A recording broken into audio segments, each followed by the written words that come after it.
Marimba Ani, again like Paul, if she continued in her, if you like, self-effacement, would become too invisible for my liking. It is somebody who says that they are going to talk to you just simply about the African heritage, who works very simply on rites of passage among the black community for many, many years, who very simply has opened an African-centered school program in a place called Harlem, who very simply and modestly has written a book called You Guru, which is praised by people such as Dr. Wade Nobles, Dr. John Henrik Clarke, and others, as a defining classic in African-centered theory. So if I have tried to be invisible, it is to say to you that Sis Annie is far from invisible in terms of the depth of her analysis, her commitment to the black community, and her daily work among the black community, in which education for her is an act of worship. So in that same spirit, may I move you over to Sister Annie, and I hope I didn't overdo it. Sister Annie, give her a boss welcome.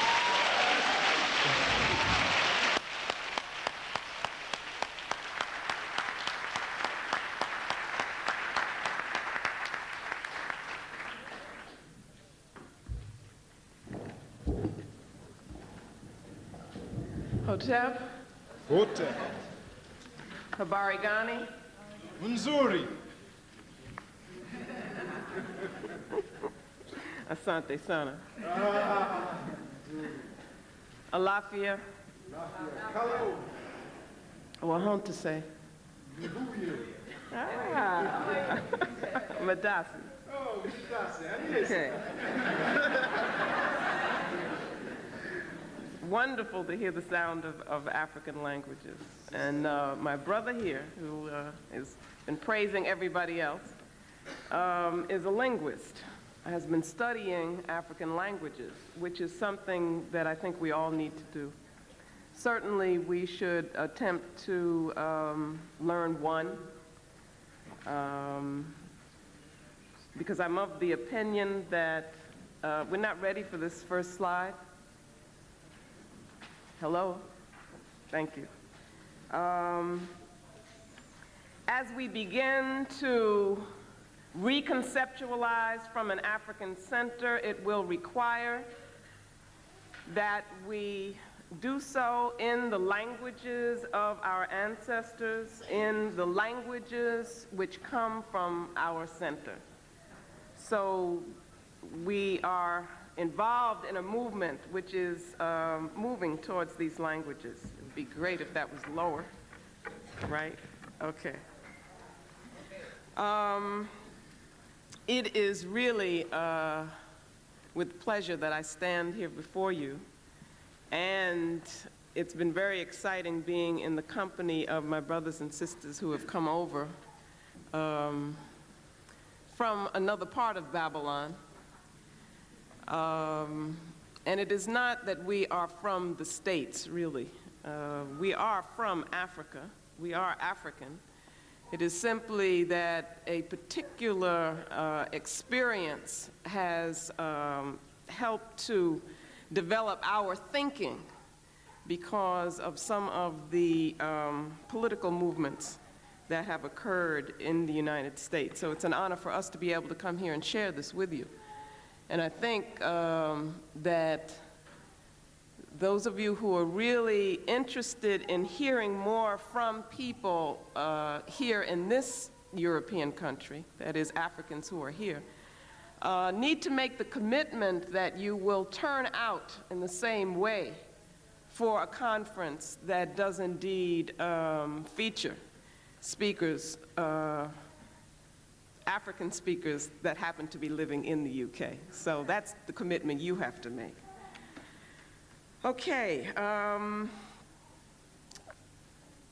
Amos Wilson was a personal friend of mine, and we will be talking about him some tomorrow so that everybody will get to know him. But I wanted to say that on a very personal note, I would be dedicating my remarks to him.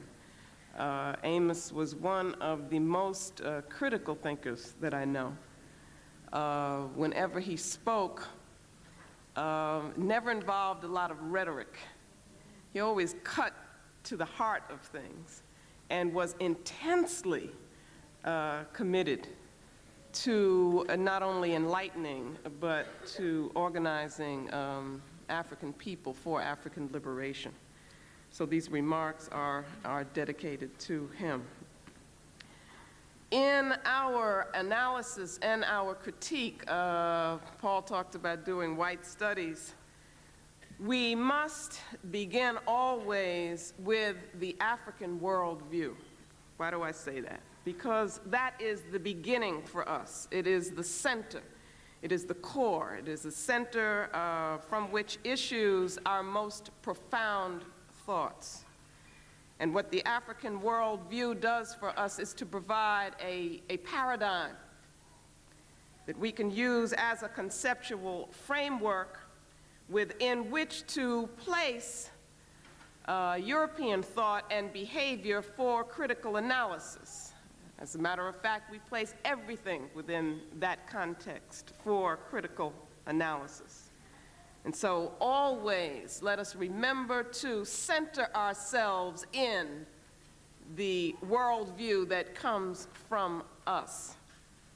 And that means we've got to understand that. We've got to bring that to a conscious level. The reason we have to move outside of the confines of European thought in order to effectively critique Europe is that you cannot defeat an enemy if you allow him to make the rules. If you allow him to even define the arena within which you go to battle. So that we are in the process of defining the rules.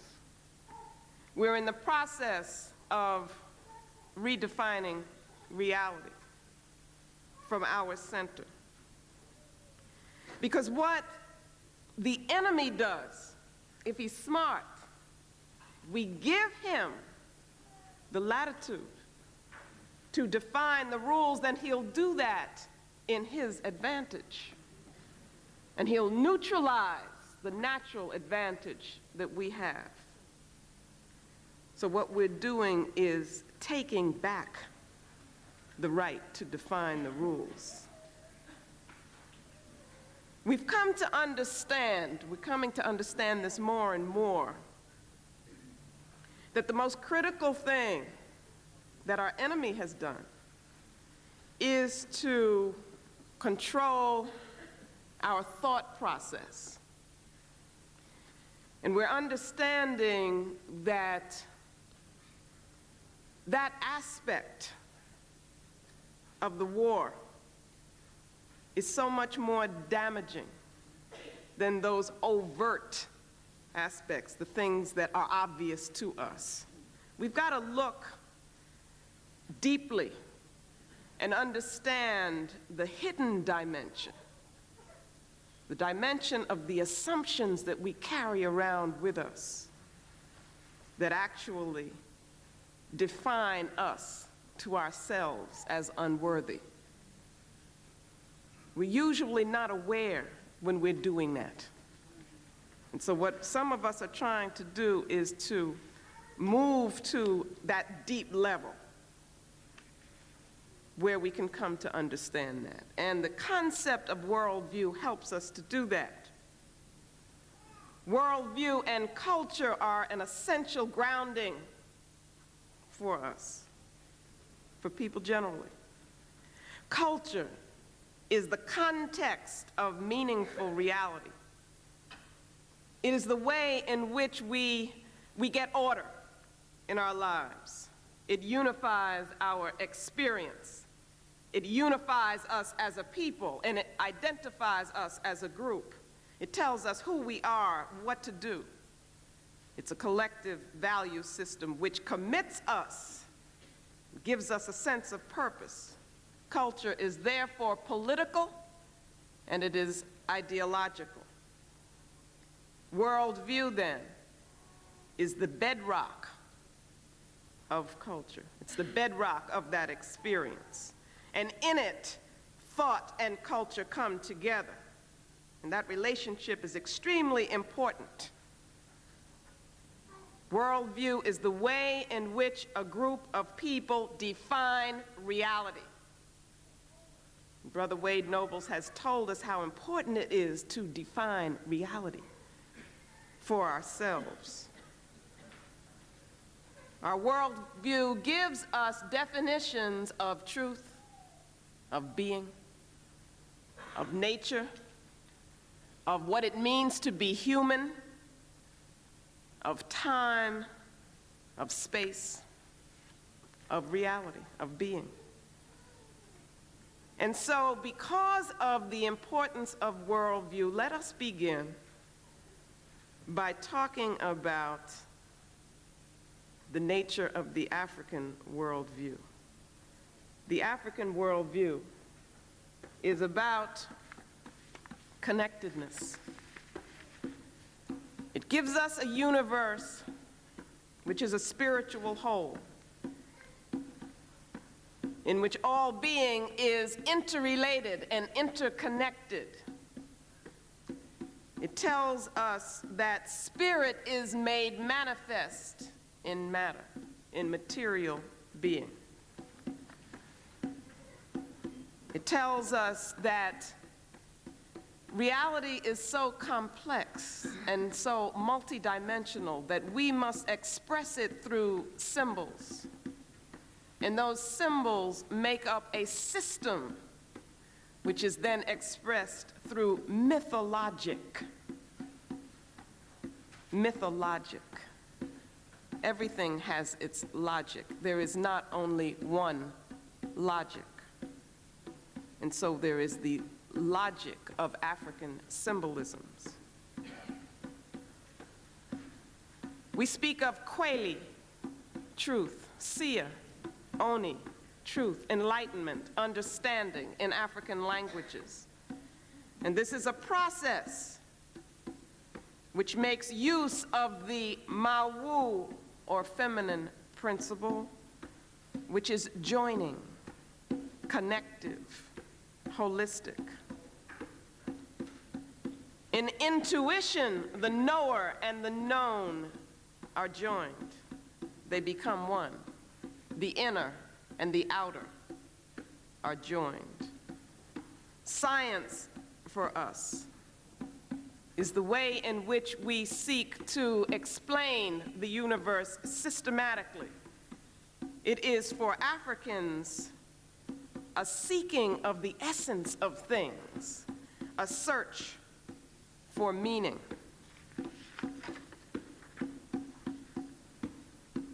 Relationships for us are complementary and they are reciprocal. Male and female principles are necessary for wholeness. Communal forms are essential for life, and human beings are born in sacredness. The self is personal, communal, and cosmic at once. And that self, that African being is affirmed by the natural order. Death is part of life, and death is necessary for rebirth. Sacred time transcends ordinary lineal categories. Rhythm is unity. Rhythm is the key of life. Rhythm is the connecting thread. It is the code of being. It is the method of science, of understanding. And it gives us the experience of harmony. The Dogon people talk about the process of knowledge involving the levels of jiri so, word at face value, beni so, word from the side, bolo so, word from behind, and so dai, the clear word. And we could perhaps interpret that as talking about moving from sight without understanding, jiri so, to sight with perspective, beni so, to insight, bolo so, to vision, so dai, the clear word, which then prepares us to receive sacred knowledge. This is an African concept of learning, of gaining knowledge, of the truth process. This comes from the African worldview. And the Dogon, you can stop now, also tell us something else. They tell us about the beginning of things. In the beginning was Ama, Ama, the creative principle. And Ama created all beings to reflect the sacred and divine principle of twinness, of complementarity. And so he made all primordial beings, each with a male and female soul, the twin souls, except for one being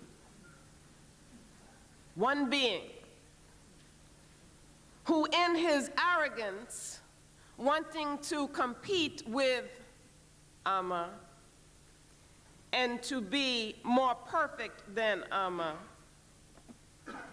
tore himself away from the gestation process prematurely.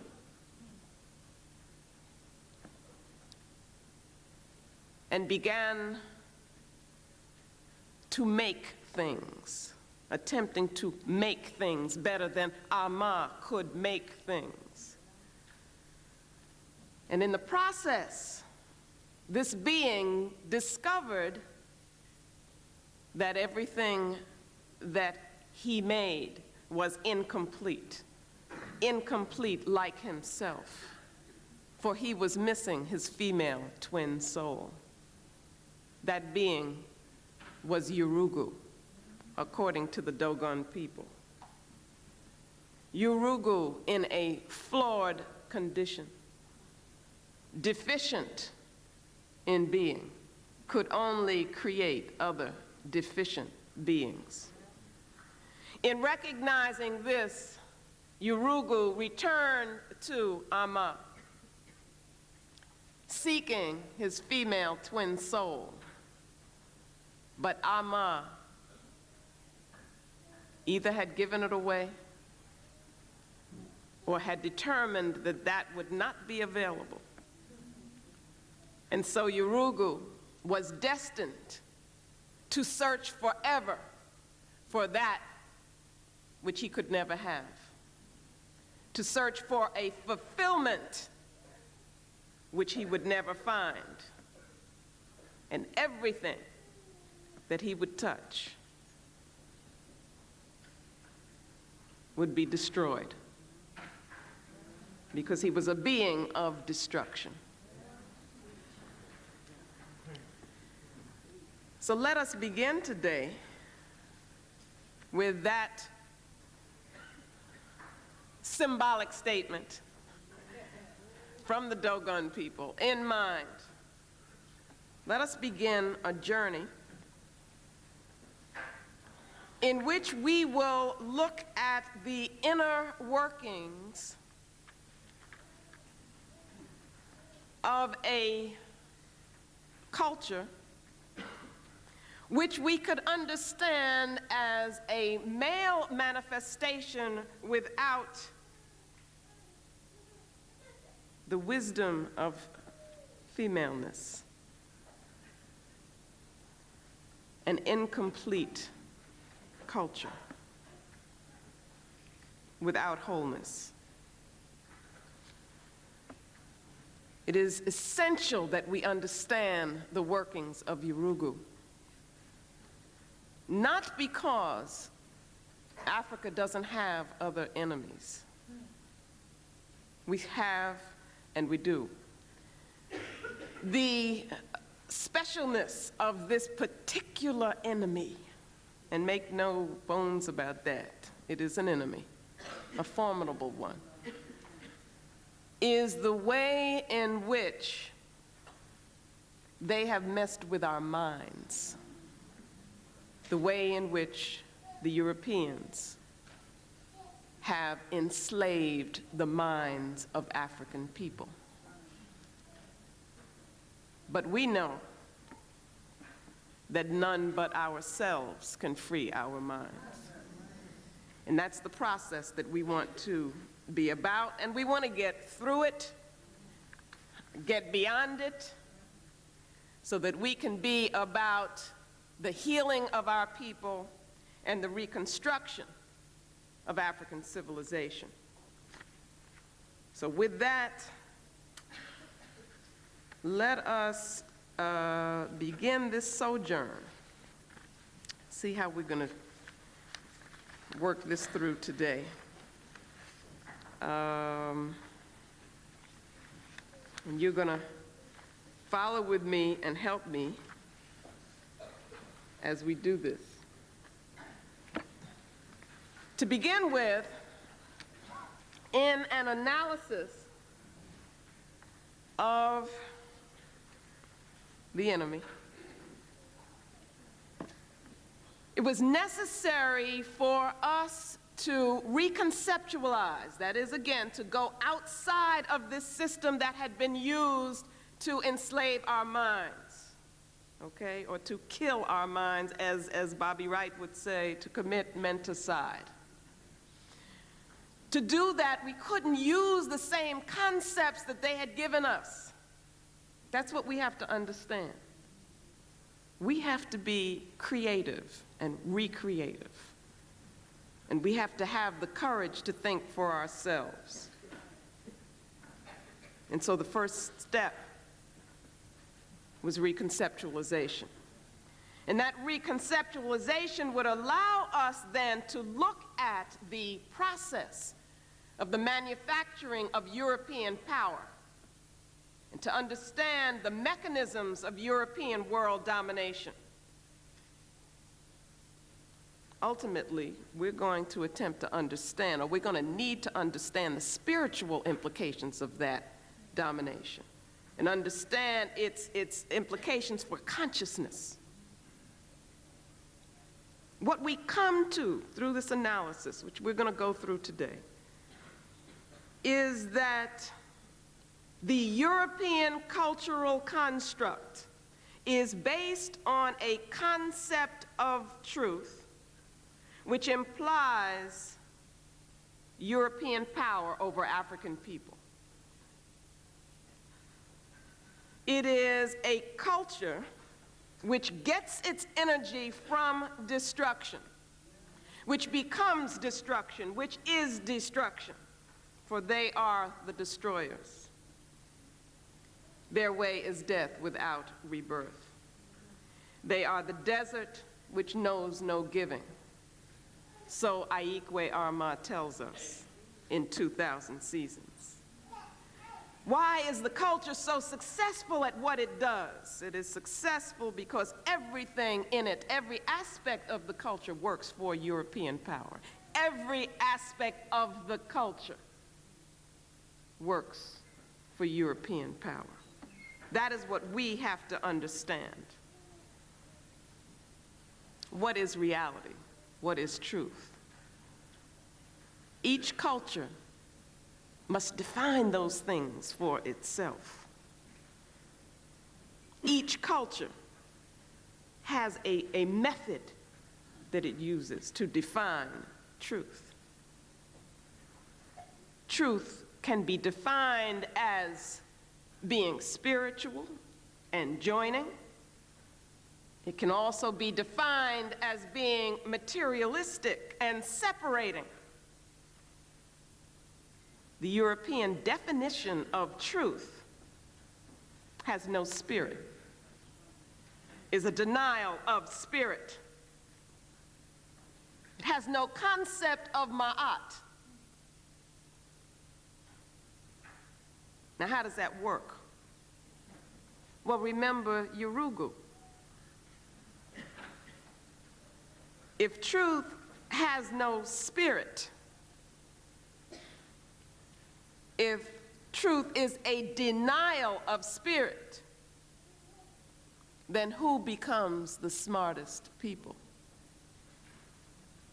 Who becomes the most intelligent? If truth has no spirit, no connectedness, no relatedness, then everything can be regarded as lifeless matter, as dead thing, as an object to be manipulated. And we've already today had several statements about the defiling of the earth. An interesting theme. Why should that happen? That can happen when the earth is considered to be an object. Then the earth can be defiled.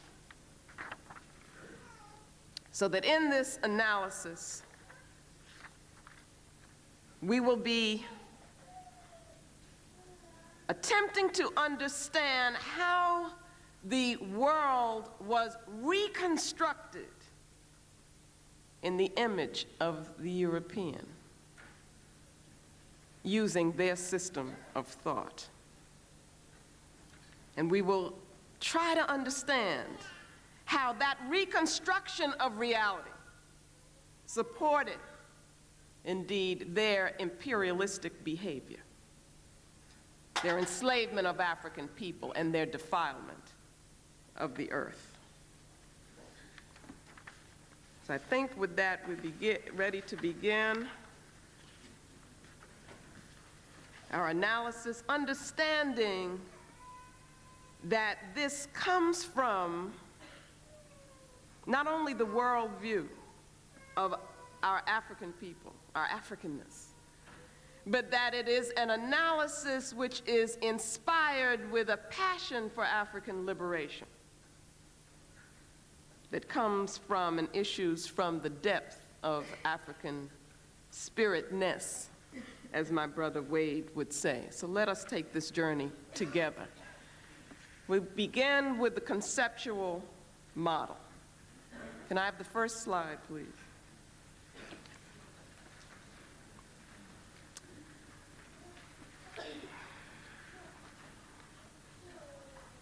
To begin with, we have the seed, the cultural seed. The seed which is the origin, the essence. You can see the origin of the words from Kiswahili language down on the lower left-hand corner. And this enables us to talk about the essence of a culture, which then manifests itself in a will or energy principle of the culture, the vital principle, the utama roho, again coming from the Kiswahili language. So what we do is to use our languages in ways that will help us to look at a reality which insists that we understand it. Utamawazo is culturally structured thought. Again, Utamaroho, Utamawazo are not to be thought as being separate from the Asili. They are manifestations of the Asili being the seed of the culture, which then unfolds to form and develop the culture. Now, so far, this conceptual model we could use to perhaps to analyze any culture. I say perhaps because as you begin working with the model, you have to then change it. You have to adopt and adapt it to see what fits, and then you have to add things to it because we are in a creative process. That's very important. But now what we want to do is to take that conceptual model and make it specific, see what happens when we kind of plug in European culture. Can I have the next slide, please?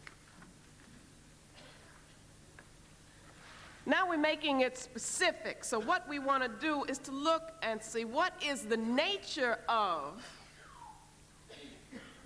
the European Asili.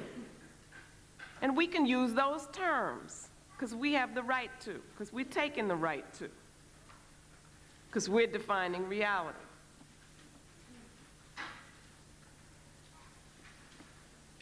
Term entropic. I'm using here, we speak in physics about energy that cannot be used for work. It's an energy process that moves towards disorder. We're saying that that is the nature of the European Asili. I want you to keep in mind the story about Urugu. And who was Urugu? Who was Urugu? Who's with me? The incomplete being. So the Asili is incomplete. Chronic disharmony is what it breeds, and it is about destruction. And because of that, certain behavior is generated. Because of this lack, it then has to compensate in other ways. And the way in which they compensate is the seeking of control, of power, where power is defined as power over other, not the power to do, not the power that comes from the exchange, the giving and receiving of energy. And then we have the Utamaroho, which feeds off of tension and conflict, not at home in the world, coming directly out of this Asili or manifesting the Asili. Tension. It is unbalanced, never at home in the world. And so it seeks control. Now, how is this done? Through thought. What does the Utamawazo do? The Utamawazo must restructure the world so that it is set up for the illusion of European power. And so knowledge becomes an act of aggression. And everything in terms of European thought brings forth confrontation. Paul earlier talked about dichotomies, the splits, one against the other. Not complementarity, but confrontation, opposition. Very different from the African worldview, which we looked at briefly earlier. And so because of this need for the relationship of power, there is the need to always separate the self from other, because there must be an other to have power over. There must be an other to control. There must be an other who is inferior to the superior self. That is a European need coming directly from the nature of the Asili. The object of knowledge for them becomes what they call objective truth. Now, this is something that we have been duped by. It is a myth that has kept us from realizing our political strength and force. And we'll talk some more about that. So that this model becomes the model for all relationships. And it becomes the justification for European posture in the world, in the universe. So that the Utamawazo is the cognitive manifestation of the Asili. That is, it has to do with thought. While the Utamaroho is the affective manifestation. It has to do with motivation, with will. You put it all together and you get Yurugu. Now, what this concept of the Asili allows us to do is to see consistency and to see pattern. Because one of our problems has been that we have not been able to understand how systematic is the European assault on African being. We've not been able to understand how consistent is European culture and civilization in its seeking after dominance and power. So we are trying to understand the logic of that culture, and the Asili tells us the logic of it, how it works. It explains to us why they do what they do.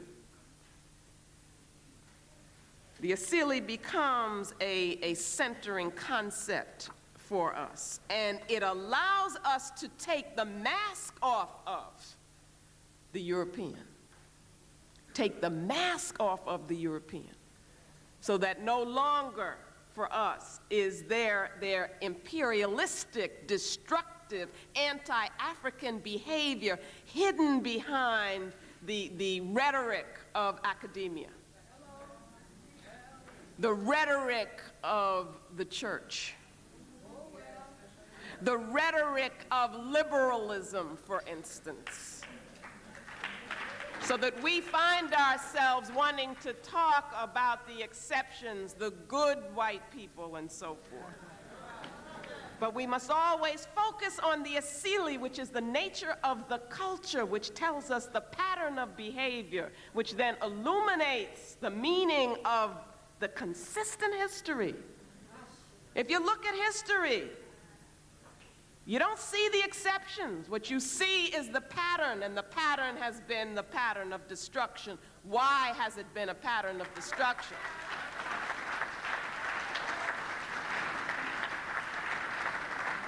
It's been that because of the nature of the Asili. They are threatened by the natural order, threatened by connectedness. And that being threatened, that alienation causes tension, inner conflict. It causes an insatiable need, desire for power and control. The Utamawazo, then, the thought process, materializes the universe. Are you serious?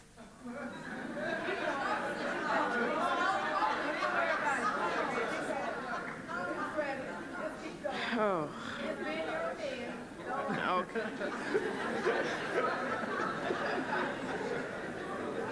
Okay, so what the Utamawazo has to do then is to materialize everything, turn it into matter, to eliminate spirit, which for them is threatening. Understand, you're talking about a people who are threatened by spirit. All right, then you got to think about, well, what is the nature of the African? The African is spirit. They are threatened by us. We don't understand that. So the most effective thing that we can do to combat them is to be us.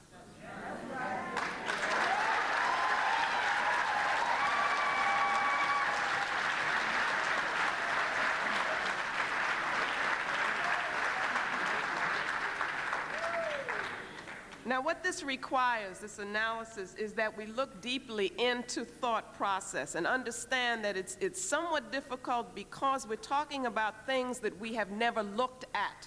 We've carried them with us, but we haven't looked at them. We're dealing with the level of assumption. An assumption is something that you don't question, that you don't know is there. But we've got to know that it's there now so that we can get rid of it, and that we can have a new set of assumptions which fit our nature, which are natural to us. Let's go to the next slide, please. And this is in the book Yurugu. And here we're talking about the process of objectification. Paul talked before about the I. They're always talking about the I. Well, what is this I that they identify? They say that there is this being that is the thinking being that comes about from getting rid of whatever there is that is spiritual. That when you do that, and only when you do that, can you become a knower. In other words, can you think? You can only think when you get rid of spirit. Again, that serves their purpose. It's self-serving for them. If they're deficient in spirit and you say only by getting rid of spirit can you think, then they become the thinkers, right? And we think of ourselves as the non-thinkers. You see how it works? Okay. So what is it that this knower can know? Well, the fact, they'll tell us. What is a fact? You know, a fact is actually dead space and time. A fact is something with no meaning. It can only have meaning when you put it into a context. They tell you take it out of context and then it's something that you can know. That doesn't make any sense at all. So the knower knows this fact. And then by taking it out of this context, by taking it out of experienced reality, we end up with an object. What is the object? That which can be manipulated. And so Africans become objects. And nature becomes an object.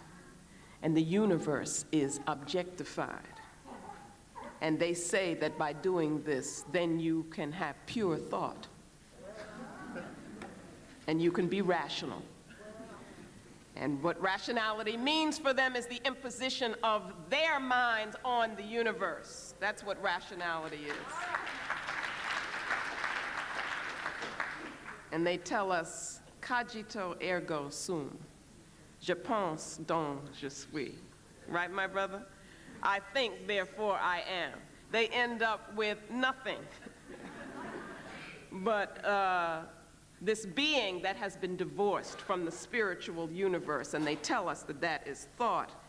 Now, what's in these smaller boxes here that you probably cannot read is that what is created in this, through this process of objectification is that you have a European controlled ego, who they say is then able to control their emotional being. It detaches itself from the senses, denies spirit, which it fears, and then dominates objects, the objectified other, nature, us, African people. And so then the illusion is created of their power, and that is what the entire culture is about. It is about how the illusion of their power works. It is about the creation of that illusion. And the next box tells us that all of this is supposed to convince us then, which it does, of this thing called objective truth, which itself is based on the denial of spiritual reality, which is predicated on self-alienation. You've seen that already. Self-alienation. You are separating one part of the self from the other part of the self. And they say you have to do that in order to think. It is a method of control which the asili needs. And it is a method which implies the devaluation of the African self and the source of African knowledge, which is spirit. It is a method which justifies African enslavement and African exploitation. And that is basically what is being argued in the book Yurugu. So what we see here then is a closed system which is self-perpetuating. The creation of the object which breaks the rhythm. And what happens then in the working out of the culture is that in various periods of their history, different institutions come to the fore and become the mechanisms for the creation of a European national consciousness. That is, for the statement of European power around which the people in the culture come together. Okay? Now, all of the institutions do that, but at different periods in their history, different institutions will come to the fore. What we've been looking at here really comes to the fore during the period of what they call classical Greece. And you see it in Platonic thought, and you see Plato create this, the institution being the academy, which is to carry this way of thinking, this concept of truth. And that becomes one of the first places within which the European is defined as European, even though we're talking about an early period. Okay, you're getting a model here, which later people will identify with so that they can call themselves and consider themselves to be European. At another period, it becomes the Christian church. At another period, it becomes industrial capitalist order. Another period, it becomes science as they define science. We could talk about the EEC or really a European dominated world order. Every institution is an expression of the asili, every institution within European culture. Now we're going to look at a specific institution and see how it expresses the asili. Can I have the next slide, please? And here we come to an institution which African people have probably supported more loyally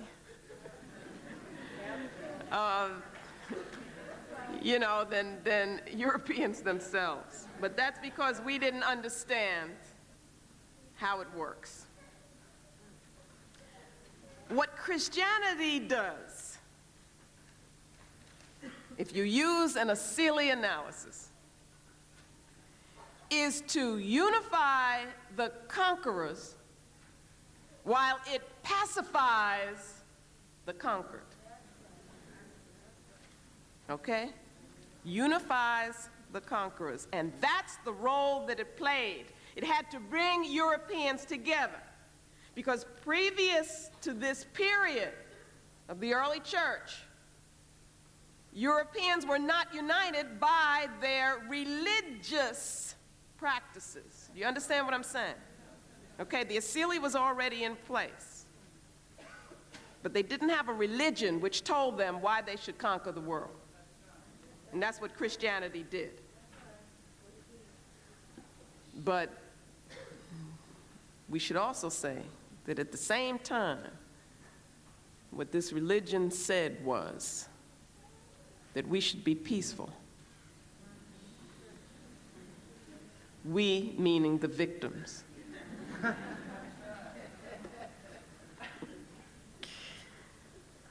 Now, what is proselytization? Big word. It is cultural aggression. That's what it is. It is a posture which says, I have religion, you don't.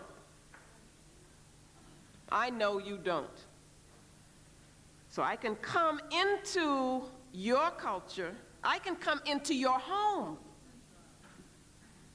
and I can tell you what to believe. Now that's just out imperialism to me. And that was the posture that Europeans had when they brought Christianity into Africa. The only reason that African people are Christians is because African people were enslaved.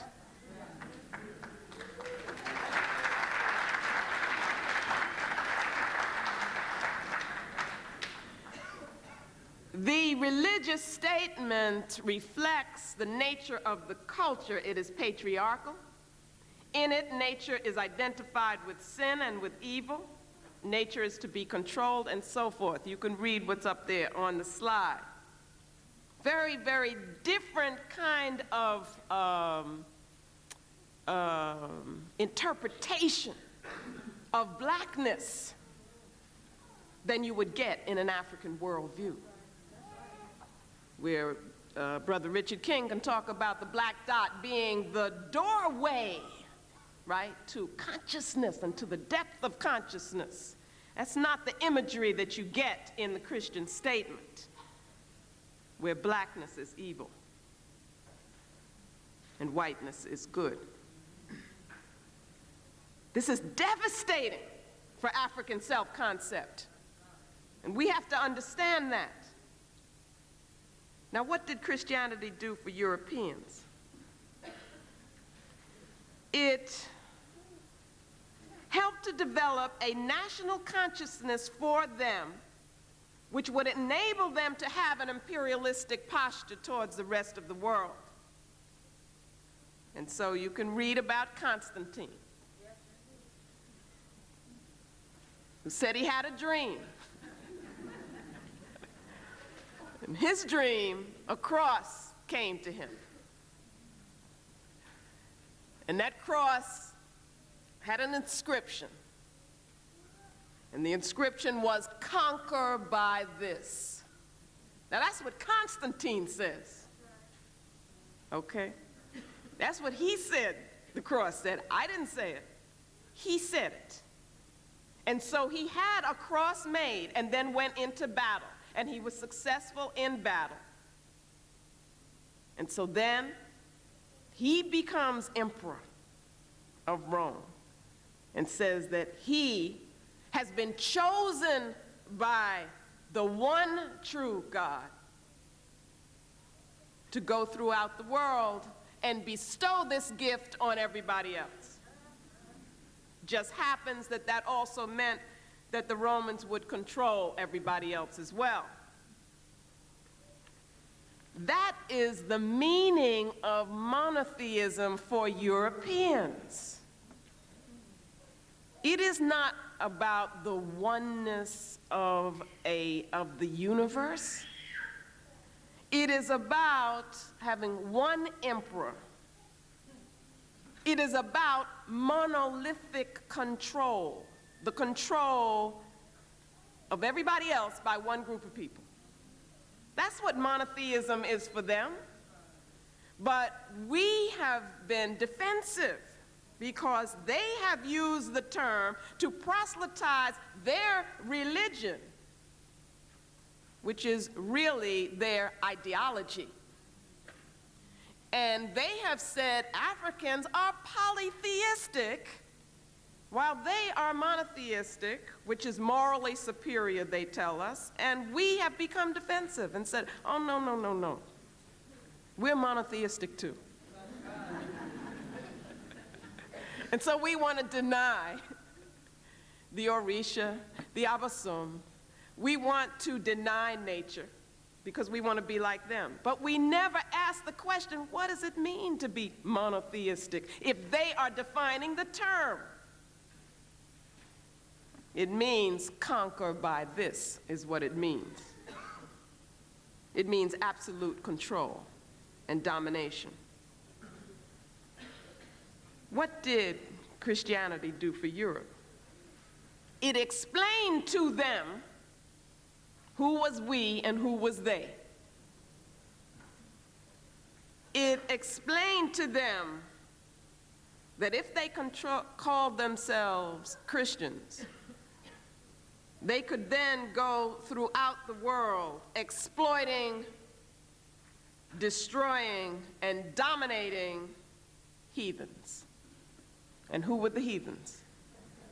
That was us. That was the African.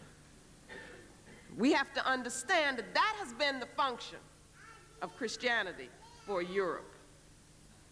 And that is why the European Pope could say, go throughout the world and reduce all infidels to servitude,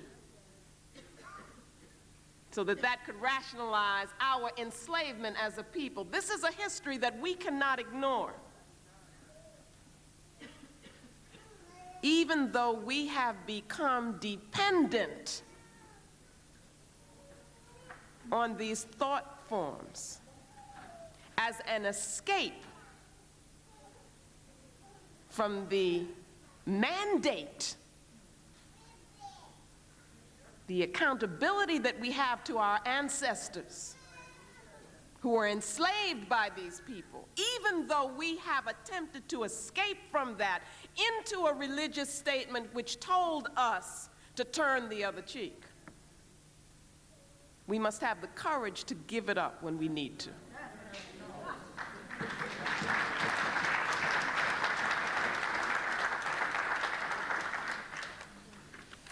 And see, to give it up does not mean that you're going to be left with nothing. The only reason we think that is because of the state of ignorance of self that we have been in. Because we come from a wellspring, a depth of spiritual philosophy like none other. And it's just waiting there for you. All you have to do is to come home. Next slide, please. Okay, we'll go quickly as we can. This is also in the book, and we move to how aesthetic works to achieve European dominance. You see that it works aesthetic is their concepts of beauty, what gives them pleasure. Always there is this separation from nature. A very, very different kind of experience in what they call art and what Africans are doing, what we are doing as we are being creative, because we are seeking always to communicate the inner essence and power that is within us, is within nature, and we are seeking to communicate with the Orisha, with the creators, as we create things, okay? Whether it be sculpture, whether it be poetry, song, whatever it is. Very, very different thing is going on in terms of what Europeans call art. But I want to look at one specific area this afternoon, and that is so that you can see in a very real way how aesthetic concepts can be used for political control. Get real personal here. And I love to use the example of ballet. And like to ask sisters in the audience who have had the experience of being taught ballet when they were young. Any hands? Let me see. Not too many, huh? Well, that's good, if that's true. It's unfortunate if you're just not talking about it, because I want you to think about what that is, but you can think about it anyway. What happens in those ballet classes is that you stand at the bar. I wish we had more time for this, because I love to see people do it, you know, themselves. But you stand at this bar, right? You're standing like this. And the teacher comes around. And what does the teacher do? Say it. You who didn't take ballet, tell me what you said. What? But what does the teacher do? Just tell me that. Makes you stick your behind in. Okay? I'll say that very clearly. Goes around pushing you in. So you stand, you know, and you try to do everything that you can to hide that. How can you do that? You can't do that. Why can't you do that? Because that is you. Okay? Now, not only is that you, but in the African aesthetic, that's beautiful.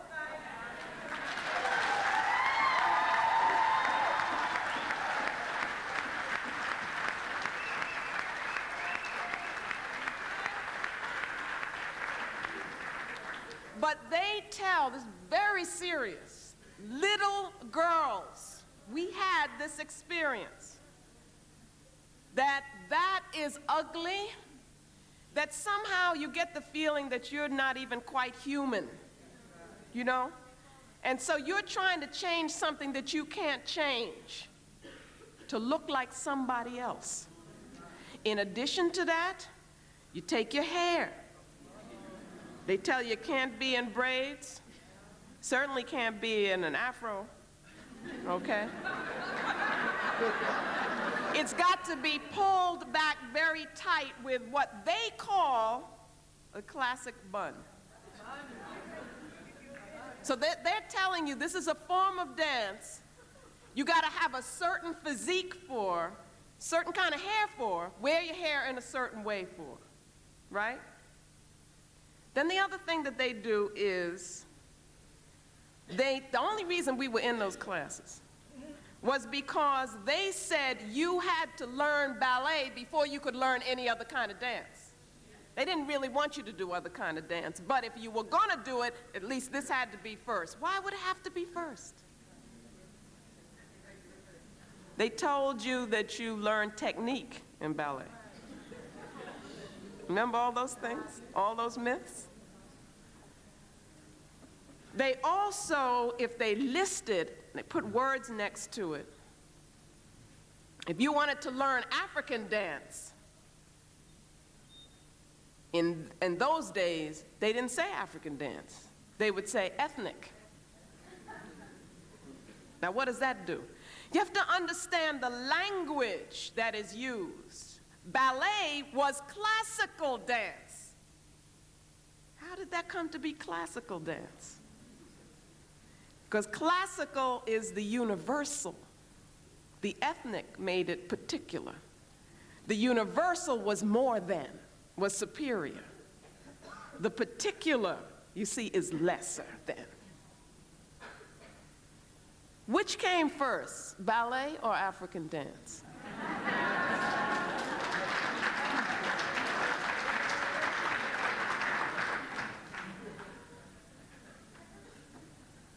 It's a very sad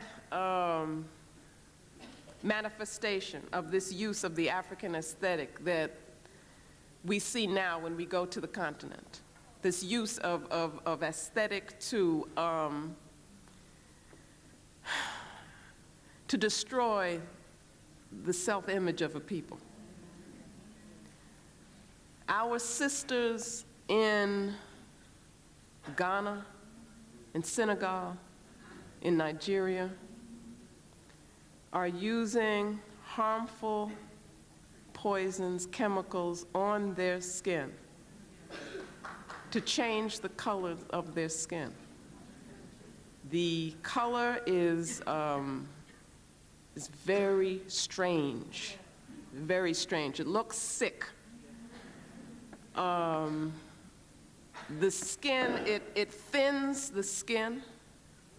A physician told me that it can't hold sutures anymore, so that if you had to have surgery, you couldn't have it. I mean, I don't know what they would do. That is such a statement of self-hatred that has been systematically created by the European aesthetic for the uses of European control and domination, and is part of the process of colonization. It is so deep. We can stand here and talk about this now and with all the information that we have now, but understand that this is going on today to a greater extent than it was going on, say, 10 years ago, 5 years ago. And I can tell you that, because I was there then. What does this mean? At the same time that I'm telling you that we are spiritually so knowledgeable, if we ever let that come to the surface, I can also tell you that if you are in Accra, Ghana, and you are driving along the road, that what you will see will be these huge billboards of a being that they call Jesus, that has this scraggly blonde hair and this white skin in a African country, a black country. You're looking at this image. That is the power, you see, of the use of that religious system and of the aesthetic. You combine all of those things together. What does that say? Okay, let me see what this says.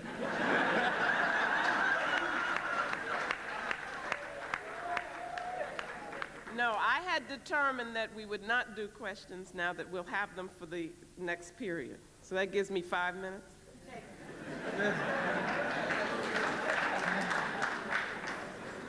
Okay, next slide, please. I'll go through the rest of the slides quickly. Now, the power relationship that they need, you will always see this consistent principle of creating a dichotomy, where you have to have a comparison, which we call invidious, meaning that where one side is good and the other is bad. They have to have that. That's the only way things work for them, okay? So that in order for them to have a positive self-image, there must be a negative image of what they consider to be other. That is where we come in. We provide the negative image of other, which is necessary for a European positive self-image. The discipline of anthropology, for instance, was very instrumental in creating the negative image of other as primitive, so that they could feel superior being civilized. They defined civilized in terms of what they were. We became the opposite, which was primitive. So that in not only making these definitions, but in us internalizing them, you see, we become part of that process of our own domination. Now, I'm not blaming us.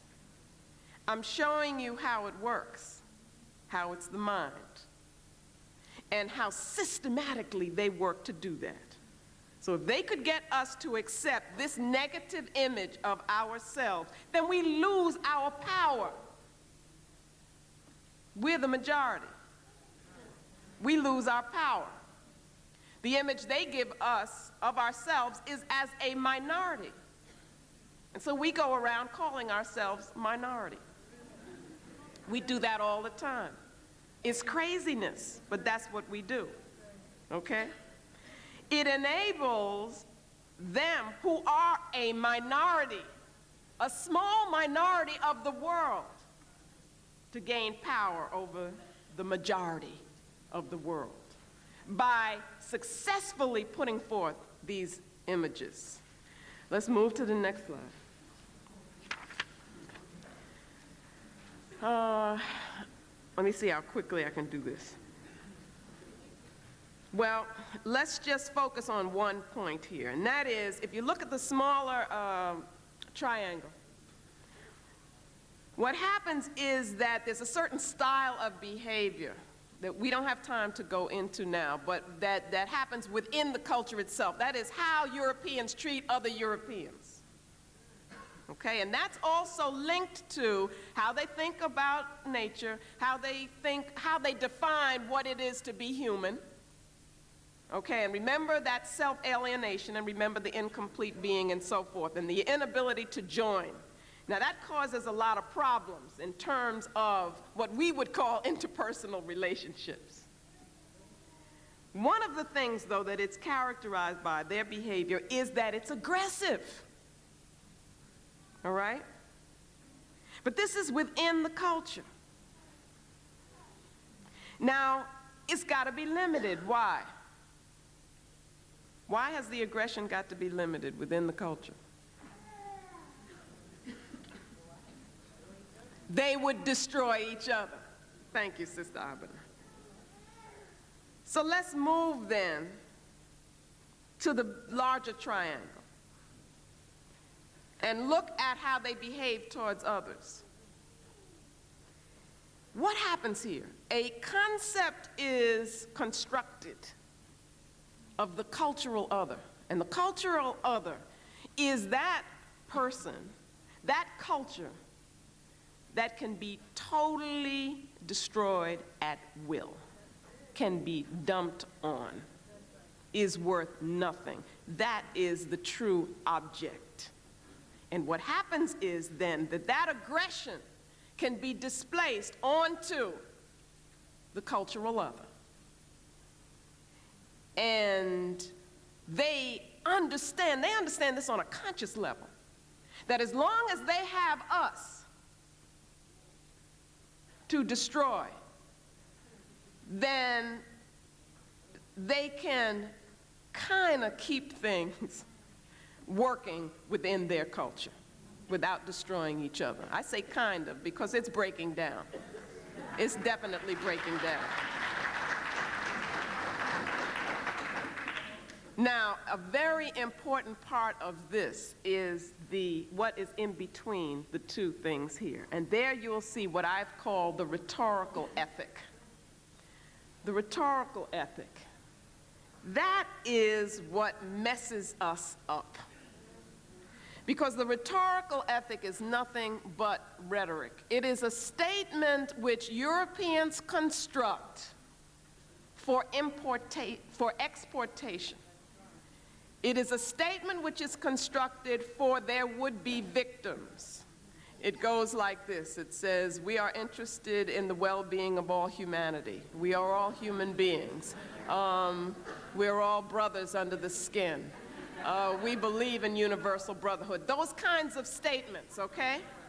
Or we come here to bring you love. That's the missionaries. What these statements do is to disarm us because we don't understand them, because we don't understand the asili of the culture. And if we did, we would interpret them in terms of the asili of the culture and understand that they have come to try to destroy us.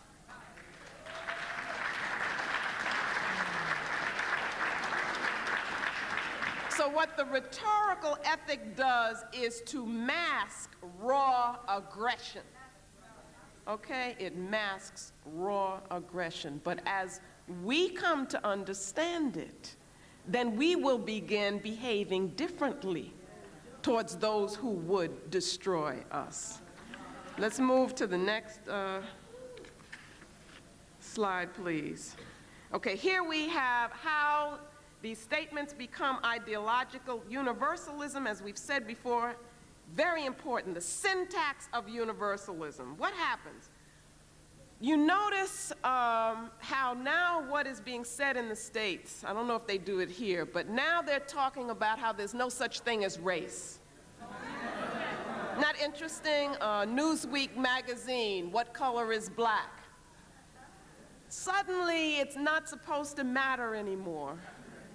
And we aren't supposed to identify, okay, because the greatest threat to their power is African national consciousness.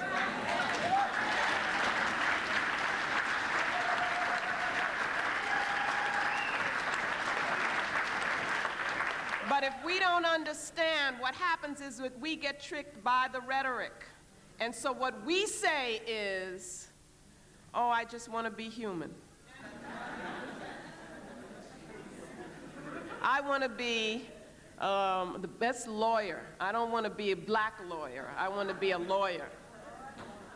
Okay, our mother didn't have lawyers. They had a black child, an African child, right?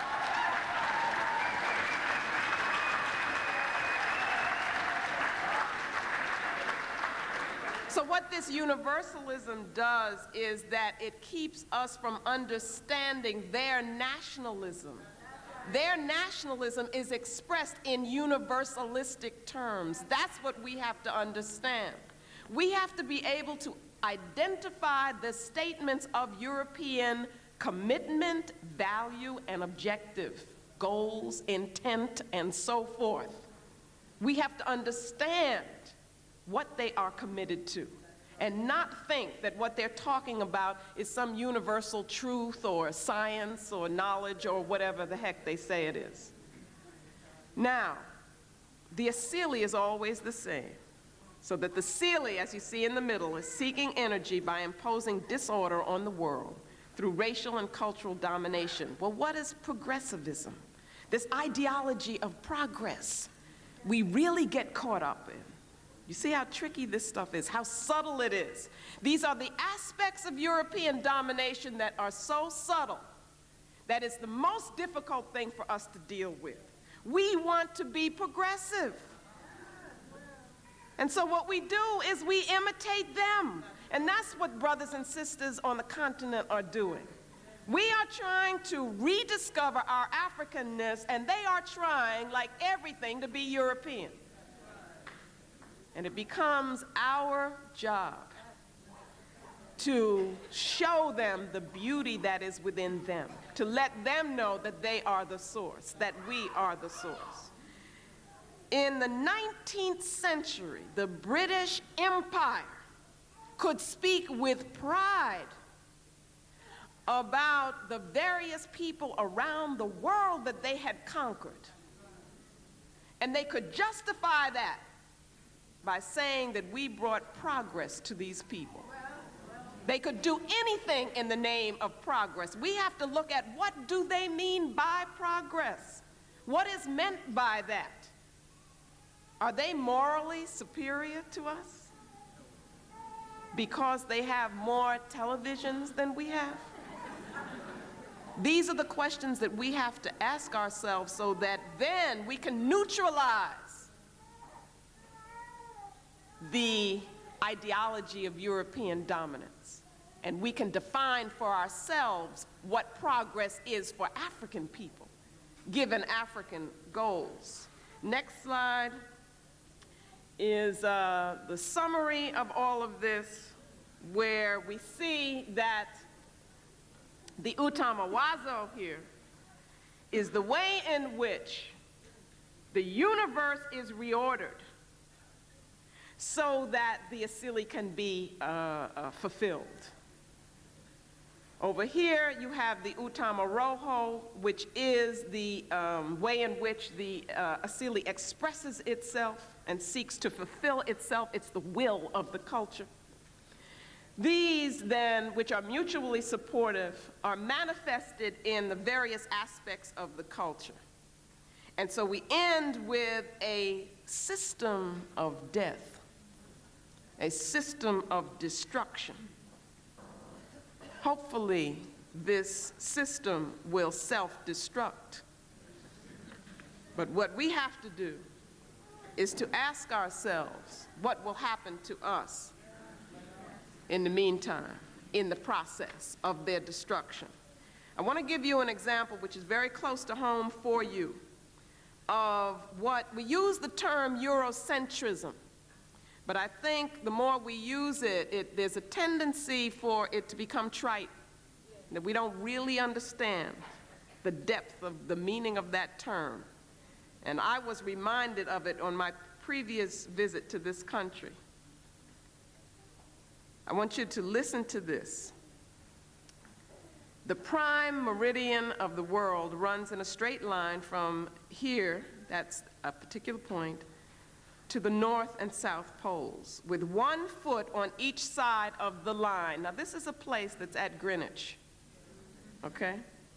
You can stand in the eastern and western halves of the globe at the same time. When you press the button, there's a machine, and they give you a little piece of paper. On the front of this machine, you will be issued a certificate recording the exact moment to the nearest hundredth of a second, GMT. What's that? Greenwich Meridian Time, okay. That you stood on the prime meridian at the center of time and space. That is a Eurocentric definition of reality. And it's real. You go there, and that's what they tell you. And you stand there, and you say, oh, isn't this nice? And you put your quarter in the machine, and so forth. The center of time and space. How could they do that? Well, the way they could do that, let's move to the next slide, and I'll end with the next one. Now let's look at this process. We begin with the asili. Remember the asili, the seed that needs power. We go to the right, and in needing that power, it creates the utamawaza, which is the way that they have to think in order to prepare the world for their power. That is then based on objectification, which is a process through which the universe is despiritualized, okay? And they degrade nature. They then build institutions which are based on, founded on these concepts or this way of understanding reality. In those institutions, we are then taught to think according to their roles. Remember about the enemy. You can't allow the enemy to make the rules. So we go into those institutions, we're taught to think according to their rules, we are educated in their truth. And that results in Africans defining ourselves as inferior objects of European domination. We are trained then to accept the system of global white supremacy as truth. Go back up to the asili and go left now. The asili must seek to fulfill itself. In so doing, one of the things that happened was Plato made a discovery. And he discovered that if you could define the rules for thinking, for defining truth, what they called epistemology, and make it into an ideology, that is, say that this is the only way to think, there is no other way to think, that then you could use that politically. And so he established the institution of the academy based on a concept of truth where truth wasn't supposed to have any meaning. It's all supposed to be theoretical, all supposed to be practical. You need to look up the word academy. Look for also Academus, the story of Academus, and see what that's about. So that it's based on objectification, on rationalization, which really means total control of the European mind. And that academy became a training ground for the dominant to learn how they were to rule.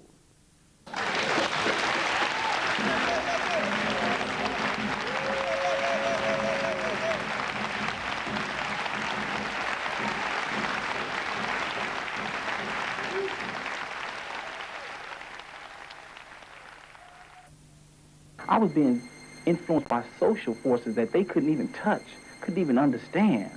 Mom, Dad, if you don't know our history, you don't know who we are or what to do.